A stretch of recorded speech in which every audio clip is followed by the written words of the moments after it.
معلومة مهمة جدا جدا في الرز المعمر، الكل غايب عنها، يعني أغلبية الناس ما تاخدش بالها منها.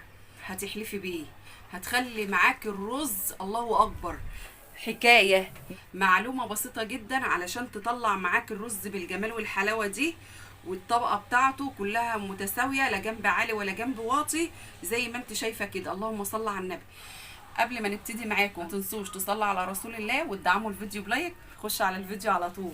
بسم الله الرحمن الرحيم. يكون جايبه الرز بتاعك غسلاه كويس جدا، لو هو رز بلدي اغسليه تمام ونقعيه 5 دقايق بالظبط، تمام كده لو هو رز بلدي. قومي بقى ايه، حاطه الرز بتاعك في قلب الصواني بالشكل ده كده، وزعيه. بسم الله الرحمن الرحيم، يا بركه بسم الله. لو هو رز برده من بره بتاع الشكاير اغسليه تمام. لما تيجي بقى تحط الرز بتاعك بالشكل ده، تخلي الحرف بتاع الصينيه يا دوبك بصوا قيرتين 2 تمام، قيرتين 2. ولو حبيتي تعمليها اقل من كده يبقى احسن، علشان لما تيجي تحط الرز معاكي في قلب الفرن ويجي يغلي ما يوقعش من الحرف، ويطلع عندك حرف عالي وحرف جنب ايه واطي. تمام كده. خلاص حطينا الرز بتاعنا في قلب الصواني بالشكل ده كده. نحط بقى ايه شويه ملح.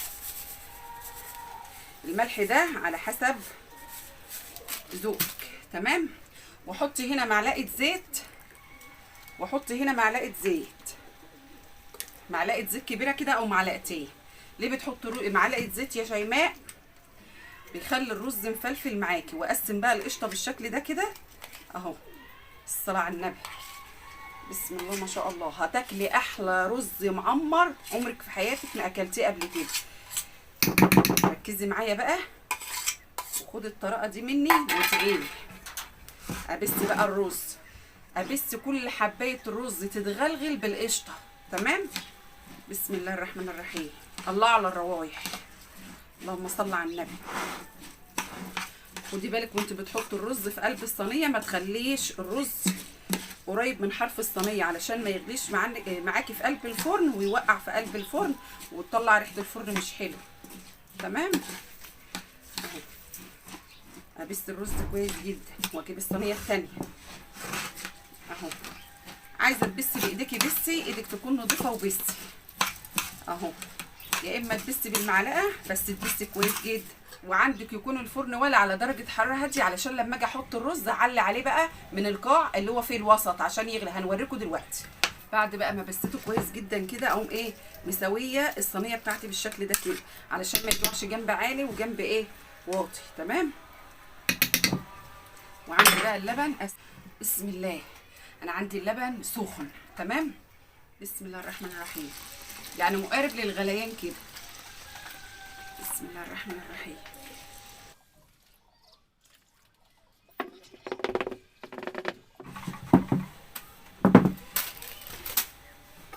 اقوم ايه عامله بقى بالمعلقه كده تمام، بالمعلقه كده. اهم حاجه في الرز بتاعك لو انت شاريه الرز ده من بره مش رز بلدي مش رز فلاحي، انقعيه 5 دقايق. ليه؟ علشان الرز بتاعه بيبقى بياخد سوا شويه، علشان يسهل معاكي في السوا ويبقى طري كمان وطعمه حلو.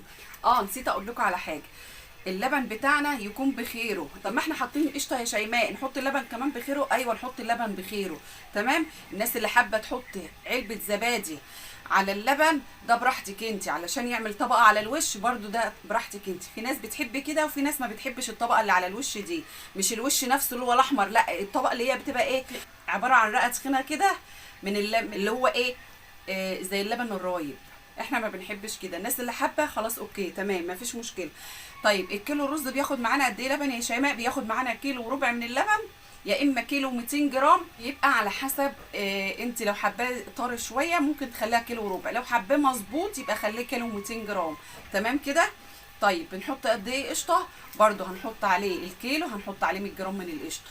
هتاكلي احلى رز معمر في حياتك ما اكلتيه قبل كده. وتحطي معلقه زيت كبيره عليه وحطيه في قلب الفرن بقى، وتعالوا نروح على الفرن هوريكم احلى رز معمر عمركم في حياتكم ما اكلتوه قبل كده. بعد ما يطلع هقول لكم هنعمل ايه، بس ما تنسوش تصلوا على رسول الله وتدعموا الفيديو وتعملوا شير كتير على قد ما تقدروا علشان الكل يستفيد وانت كمان تستفيدي وتاخدي الاجر والثواب وتستفيدي منه. صلوا على رسول الله. وتعالوا بقى نروح على الفرن يا حلوين، تعالوا نوريكم احلى رز معمر عمرك ما اكلتيه قبل كده. صلوا على رسول الله وما تنسوش تدعموا الفيديو. تعالي بقى اوريكم الفرن. بسم الله الرحمن الرحيم.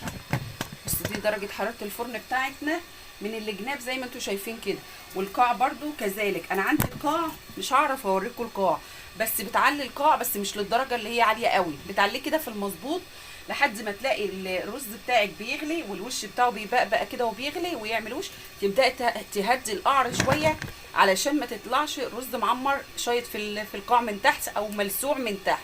خلاص علشان تاكلي احلى رز معمر خلي عينيكي كده تظبط الفرن بتاعك، راقب الفرن مع الرز وانت ايه بتبص عليه. هنطلع لك احلى رز معمر. ايوه بقى تعالى اوريكم بقى الرز بتاعنا. بسم الله الرحمن الرحيم. بصوا كده، تعالوا بصوا الرز شايفين؟ بصوا الاحمرار، الرز بدأ يغلي معانا. ببدأ اهدي الوش شويه علشان بدأ يحمر كده ايه، وما يحمر زياده عن اللازم يبقى اسمر وشكله مش حلو. احنا عايزينه اللون الاحمر هو الايه الاحمر الحلو ده. تمام. وبدأ يغلي كده. بصوا الغليان، مش عارفه باينه معاكم ولا ايه.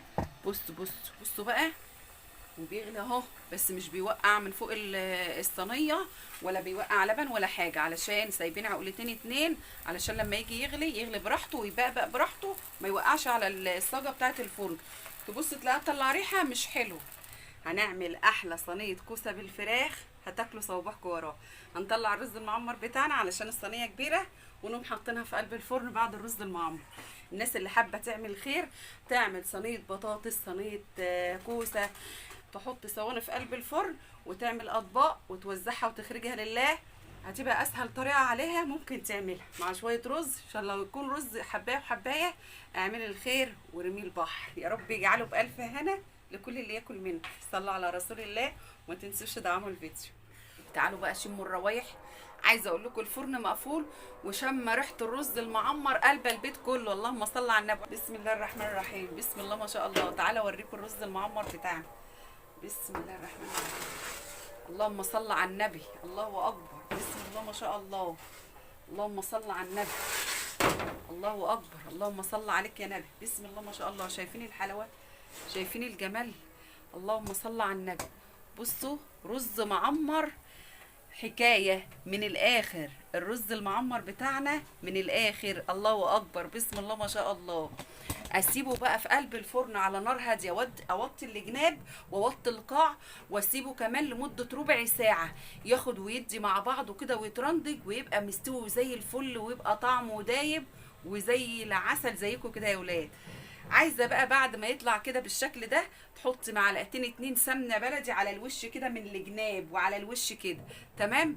هتاكلي احلى رز معمر في حياتك ما اكلتيه قبل كده. صلى على رسول الله. اللهم صل على النبي. بسم الله ما شاء الله. الله على الريحه. بسم الله ما شاء الله. اللهم صل على النبي. شايفين الجمال؟ شايفين الحلويات؟ الريحه الله اكبر. قلب البيت كله. احلى رز معمر ده ولا ايه بقى؟ هو ده بقى الرز المعمر اللي يتقال عليه معمر بجد. رز معمر يعني الخير كله فيه، كل الخير بيبقى موجود فيه. اللهم صل على النبي. شايفين الحلويات؟ اللهم صل على النبي. شايفين الرز المعمر عامل ازاي يا ولاد؟ الله اكبر. بسم الله ما شاء الله. تصلوا على رسول الله وما تنسوش تدعموا الفيديو.